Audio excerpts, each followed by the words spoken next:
your host, Sean Lynn, in the pub for a Dram with Friends, where we talk about faith, family, food, and fun. Pull up a chair and I'll pour you a drink.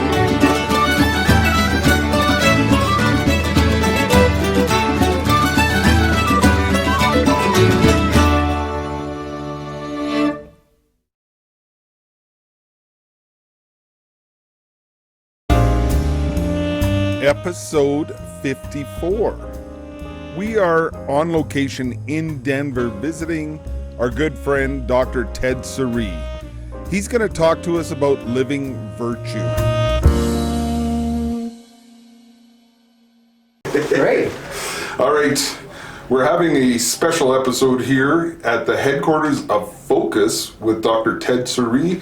Welcome. Well, I'm at his office, so he's welcoming me. So for our friends out in the pub, who is Dr. Ted Suri? I am a sinner. That's what Pope Francis would say. Well, not about me. Only probably if he knew I'd be saying that. That's what he said about himself. But I'm a son of God. I'm a Catholic. I'm a husband to a wonderful woman named Beth. And we have 8 children from the ages of 21 all the way down to 5-year-old little Eleanor. My eldest just got engaged. Congratulations. So my eldest daughter, she's going to be married 2 Decembers from now. So we're excited about that. I am a theologian, so I work here at Focus, Fellowship of Catholic University Students. So I help oversee all the outreach that we do to serve tens of thousands of college students all across the United States, here based here in Denver. And we have missionaries that serve overseas in Europe. I also oversee our parish outreach that we do. So we serve in many parishes, many different dioceses, helping build a culture of evangelization and missionary discipleship in parishes. And I get to work with wonderful people that oversee our missions programs. We're one of the largest Catholic organizations sending people on mission trips all around the world. And so that's a big part of our mission, to serve the poor. And I get to be a part of the famous Seek Conference. You may be familiar with some people out there in Canada, I'm sure. Get to watch that online. I hope you can join us the first week of February as well. So it's February this year. It used to be, but because of COVID and all and those things, like many other conferences, we're actually, it's a worldwide conference in the sense that we're going to broadcast live from here in Denver. Okay. But we have large groups of gatherings, thousands of college students in Texas, in Kansas, in Tennessee, and Idaho, all these different places. So there's going to be small groups, small groups of even just couples in the home. Sometimes it'll be just families at a parish, where we are parishes also coming together to watch it. But then the big events will be with the college students at all these different places around the country, and they'll be broadcasted too. But there'll be live speakers also going to those large events as well. Oh wow, right on. So who do you have lined up? There's a fellow named Edward Sri. He's going to be speaking. Do you know him? I know him. Yeah, he's a sinner. We talked about that before. No, we Curtis Martin, the founder of Focus, is going to be there. Another past Sister Miriam James, you may know. She's wonderful. She does great work. And many other all the famous kind of Catholic speakers will be a part of the conference in one way or the other. That's awesome, and that's so important, reaching the young people. And how many missionaries do you have out in the field right now? We have 1,000 missionaries total that are working in one capacity or other now. Many of them are here doing the support for all that. But in terms of missionaries out on campus, we serve on over 185 different campuses. Wow. And then we serve on about 18, 19 different kind of parishes around the United States as well. So if you add it all up, it's over 200 kind of venues that we're serving in. That's awesome. So you've now got full-time missionaries at parishes, because I know CCO had done a bit of that, where during the summer they'd go and serve at a parish. So you have full-time missionaries in parishes? Yeah, we have full-time missionaries at parishes, and they're doing the work of evangelization. Their main effort there is training lay leaders in the parish, whether it's just volunteers that are involved in small groups to go out and evangelize others. We also have people that work on a diocesan level, and one of the big things we've been doing is training priests. We get calls every week from people all around the United States, from seminaries to bishops, diocesan directors of evangelization, parish ministry, pastors, that saying, we know we need to do evangelization. We need help. I have so many priests and bishops that told me they never trained us how to do this in seminary. And so we often will partner with seminaries or dioceses or bishops. I was just in a diocese in Kansas doing a training for all of their entire clergy, all on some basic principles of evangelization, and we're going to be coming alongside them and doing ongoing training in small cohorts of their priests so that they can turn their parishes into real centers of evangelization. That a pastor is meant to be not just an administrator. A pastor is meant to be a CEO.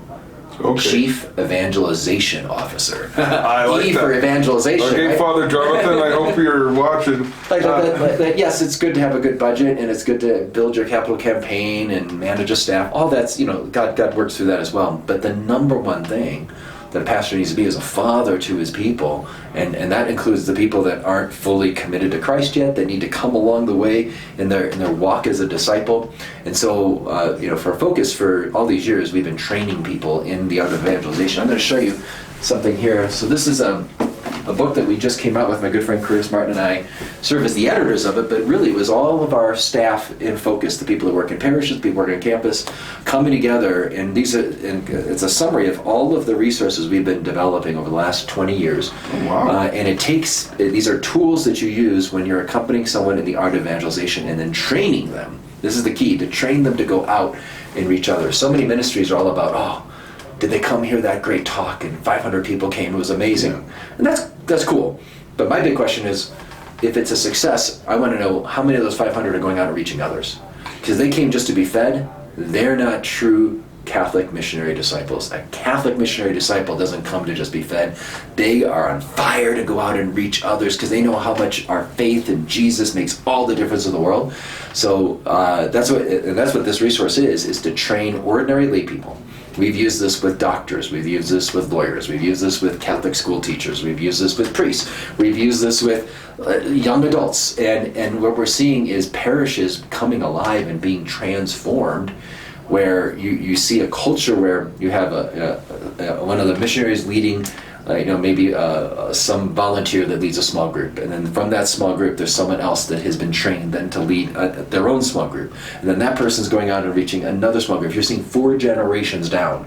I just don't know many parishes that are really kind of doing that kind of real multiplication of the gospel, if you will, in that way, and that's what we're trying to do. And we had a very vibrant parish that I was part of, or am part of, and unfortunately the COVID and the lockdowns have created a great need for what you're offering here, because I think we're going to have quite the job to get people back in the seats, because they've gotten into the habit of not coming to church because of, I shouldn't go, or I can't go, or I didn't get registered this week, so... Oh, I know. It's so hard, even now the states are much more open, and a lot of parishes have been open for quite a while now. But even here, we've seen about a third of the parishes, about a third of the people that come to parishes aren't coming back. I will say my experience has been, as I've been going around, I've been speaking all through 2021. My speaking schedule has been just like it was before COVID this last year. Wow. And so I've been able to see a lot of the parishes as they're opening it all. And what I can tell is that the parishes that had a real kind of, again, culture of discipleship, people that weren't just coming to go through the motions, or I go because my grandma was Catholic, it's the ones that where the pastor and the staff are really intentionally forming people to be, to really walk with the Lord, to be convicted of their Catholic faith, that I'm willing to make sacrifices for this. Those are the parishes where I see. I was just at a parish in the Midwest recently, and they said this, that they barely saw maybe just 2% drop off. And wow. Why is that? Is it because they had a great mask mandate, or is it because we cleaned the pews, and I don't get me wrong, like helping people to feel safe, those are prudential decisions on what you're going to do there. But the real reason they're coming back isn't because of those things. Yeah. It's because they already had a conviction about Christ and the truth of the Catholic faith, how important the Eucharist is, how important it is to come together around the holy sacrifice of the Mass. And if that should be a wake-up call for us. If we see numbers drop off, we shouldn't blame COVID. No. We should blame ourselves that we did not really go after our children. We didn't go after our fellow parishioners, our friends, the people around us, to help them be convinced disciples. Because a truly convinced disciple, I don't care what circumstance they're in, they could be locked in prison and they're going to be still on fire for Christ and longing to receive the Eucharist. So I'm praying for all of you up there, because I know it's been a long time since you've had any sense of normalcy. And there's the longer that the people are away, the harder it is to get them back. But it's a reminder for us moving forward. Let's never let them get away to begin with. In other words, you reach them in the heart, no matter what a government does, no matter what next virus strain comes. If Christ is living and reigning on the throne of their hearts, then the faith will survive no matter what happens. And I was telling this to a police officer, or another police officer at the Stampede, when I put on the uniform, and I liken it to our faith too. It doesn't matter who my chief is, it doesn't matter who the Pope is, or who my bishop is, or necessarily even who my pastor is. It's what I represent in that faith. It's my job to evangelize my family, my neighbors. Like, do people see the faith lived out through me? Because you can say lots of things. It's until you build that relationship and introduce them to your friend Jesus, and they have that relationship, right? As a real person, that we're gonna see the movement. And you have done such a great job of providing great solid materials, like on the Mass, and we've done many of your studies, and it's so helpful for us to go out and do that job. Well, can I tell you about my latest book? Yes, please. I'm really excited about this one, and I think this would be good, especially as we're in these COVID times and may not be able to get the kind of fellowship together. This is a book that I think could be really helpful for our spiritual lives. It's called The Art of Living, The Cardinal Virtues and the Freedom to Love. So it's published by Ignatius Press and the Augustine Institute. So The Art of Living, why do I call it The Art of Living? And what is this about the virtues and all? So the premise is, the title of the book comes from something Pope Benedict said. He said, in our modern era, in our very secular age, the problem isn't simply that we've turned away from the gospel and we don't know the faith anymore, the catechism or the Bible. That's a serious crisis. Yeah. But as secularism has grown, it's revealing the problem is much deeper. We don't even know how to live. We don't know how to live life well. That's what Pope Benedict says. We lost the art of living. We don't know how to live friendship. In my work with young people, I see it all the time. Young people are longing, I need community, I'm lonely. They don't know how to live friendship. They don't know how to live dating relationships. All that the world is telling them about the hookup culture and open-ended relationships, casual sex is not working. We don't know how to live dating relationships. We don't know how to live marriage. I meet so many young couples that are like, I want to have a good marriage. My parents didn't model good marriage for me. I look out at the culture, I'm just so scared to get married. We don't know how to live marriage. We don't know how to raise children, to be parents. How do I raise children in this world today? We don't know the basics of just how to live life.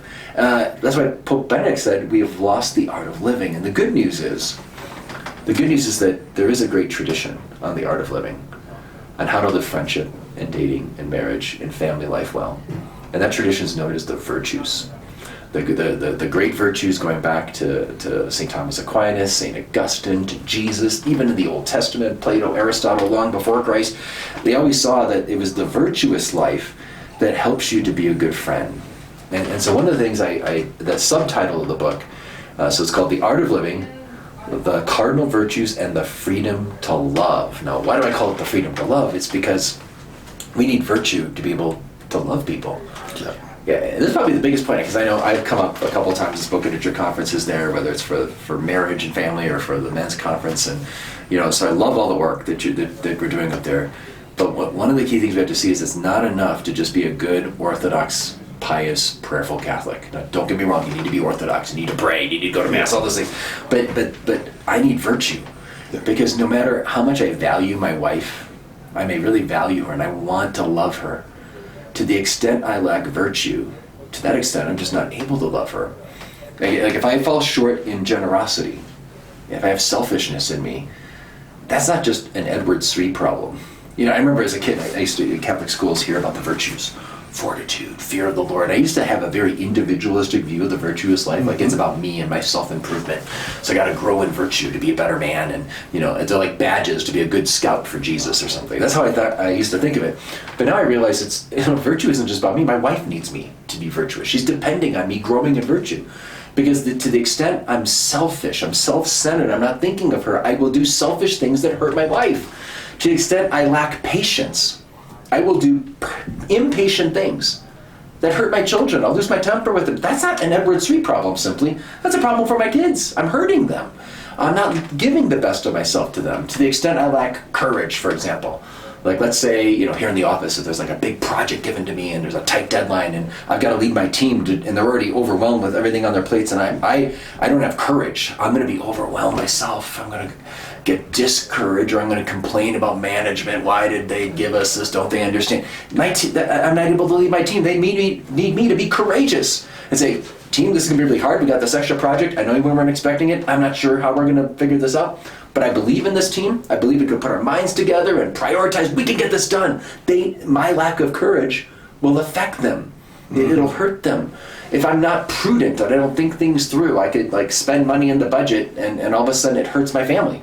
And we don't have enough in savings, so now we're getting into debt. See, my lack of virtue prevents me from being able to love. Virtue is what gives us the freedom to love. So if we want to love God, we want to love our spouses, we want to love our children, we want to love our brothers and sisters in the Catholic community, it takes a lot more than just pious intentions. We have to be men and women that grow in virtue. What's sad is that most Catholics don't know the virtues. If I give a test, name the four cardinal virtues, I bet 90 to 95% of the Catholics wouldn't even know what I was talking about. They couldn't list the four cardinal virtues. And then in the top percentage, like the core that could say, oh, I know, yeah, prudence, fortitude, and temperance, and justice, okay, excellent. So that top 5% group, they wouldn't know, okay, what are the three virtues you need to be a courageous man, according to St. Thomas Aquinas? What are the emotions and the weaknesses, the vices that undermine you being a courageous man? What are the three virtues you need for prudence? Like most people don't know it. Thankfully, it's all there. And I was just, I'll close with this, because it was very personal. Why did I write the book? It was because, way back 20 plus years ago, I had to teach a class on moral theology, and my background's more in scripture. Mm-hmm. And so I was like, oh, okay, and I had read Aquinas on the virtues before, but I never read it as thoroughly as I did that summer preparing for this class. And then I was in a new state of life. I wasn't just a single guy in graduate school. I was married, starting my career, had one baby, another one on the way. And as I was reading Aquinas, it was like an examination of conscience. Oh, wow. I was like, wow, this is what virtue is? And I'm falling so short, and I didn't notice these weaknesses in myself. But it was so good for me, because if I can see where I need to grow, then I can actually begin to work on it. It's what's sad is that so many Catholics just go through the motions in life, and they never think about, okay, I need to grow in virtue so I can love my wife better here. Mm-hmm. And so that's why I wrote the book. It's there to help just the ordinary Catholic man, Catholic woman, to grow in virtue in their daily lives, to live marriage, family, friendship well. So when am I going to get a copy, or how do I get a copy? I was looking for one to give you. I don't have anyone because I just gave two away to somebody else that was in the office early this week. Okay. But you can go to Ignatius Press, and they'll have it there. You can go to Amazon. I'm sure they have it there. It's called The Art of Living, the Cardinal Virtues and the Freedom to Love by Edward Sri. My last name's S-R-I. I have a link for it on my website. I don't sell stuff on my website. I just have free stuff, but there'll be a link on it. If you go to my website, just my name, edwardsri.com, edwardsri.com. I also did a lot of episodes on this. If you're not a reader, but you go for walks or you run or ride motorcycles, I did a series in my podcast, 2 series way back last May, and then back over this summer back in August on different parts of the virtues. So you can listen to it on my podcast called All Things Catholic. That might have to be part of my trip to Idaho Falls. And there you go. Yeah, check it out. So you talked about having a large family. Does Dad have a dish that he prepares for the family? Do you do any cooking, or? Do I do any? I do a lot of eating. I'm amazing at eating. My wife is an amazing cook. No, I do like. It's funny. I do like to cook if I have all the time. So I'm half Italian. Okay. So I grew up with lots of Italian traditions. So I love being able to like make a good pasta sauce. Every Christmas, so we have this big production with all my kids. We make like over 200 homemade raviolis from scratch, from the dough. We put it through the machine. So I've got, so I make the dough, and then I've got the first group of kids. It's usually the boys, and the little girls are working and putting it through the machine. And then my more kind of like teenagers and all that are really good. They get the dough, and then they put the filling in, and then they roll it over, and they cut them out and seal them. And so that's our big production every awesome. That's awesome. So one of the segments that we talk about is young men, and you work with a lot of them, are struggling today even knowing what a man is. What advice do you give your 18-year-old self? Oh, well, how about what advice do I give my 19-year-old son? The 18-year-old self, no, I mean, my son's actually great. He's in many ways more virtuous than I am. I learned from him. He's a great kid. I'll close with this because I got to run. Okay. But I think it is this stuff about virtue, actually, I hope that my children have just seen from our own, they learn virtue mostly by watching mom and dad, how they interact, and have the day-to-day life of the family life. And I hope that they've seen us in many unvirtuous moments and get up and say sorry and try, again. But if they can see the connection between virtue and living friendships well, and that's where you find happiness, that then they're going to figure it out over time on their own as they navigate whatever challenges come their way. But if they're not convinced, if they don't see that how essential virtue is for friendship, then they can end up in dating relationships that aren't good. They can end up in a marriage that's not good. They could, that's so foundational. So it's not like I sit down and make a class on them. I'm going to teach you all about this, But I hope that they've seen it modeled, and then we certainly talk about these occasionally, as conversation comes up. But I think that's one of the most important things. I always tell the young people that we serve and focus, are you in marriage prep right now? And most of them say no. I said, do you want to be married? And most of them say yes. I said, then you're in marriage prep. There you go. You may not be in a class, but you need to prepare right now and live the virtues now in your friendships, in your community, because that's what you're going to take for better or for worse into your marriage. That's awesome. All right. Thank you. So normally we close with a dram. A whiskey is from a Gaelic term called Ishkabaha, which means water of life. Mm-hmm. And my prayer is that you continue to lead many souls to the true water of life. So thank you for your time. Thank you so much, Sean. Great to be with you. God bless. I hope you are enjoying this content. Please like and subscribe, share with a friend. Also, go to godsquad.ca where you can pray with us and for us, and consider donating so that we can continue our mission, reaching men wherever they're at.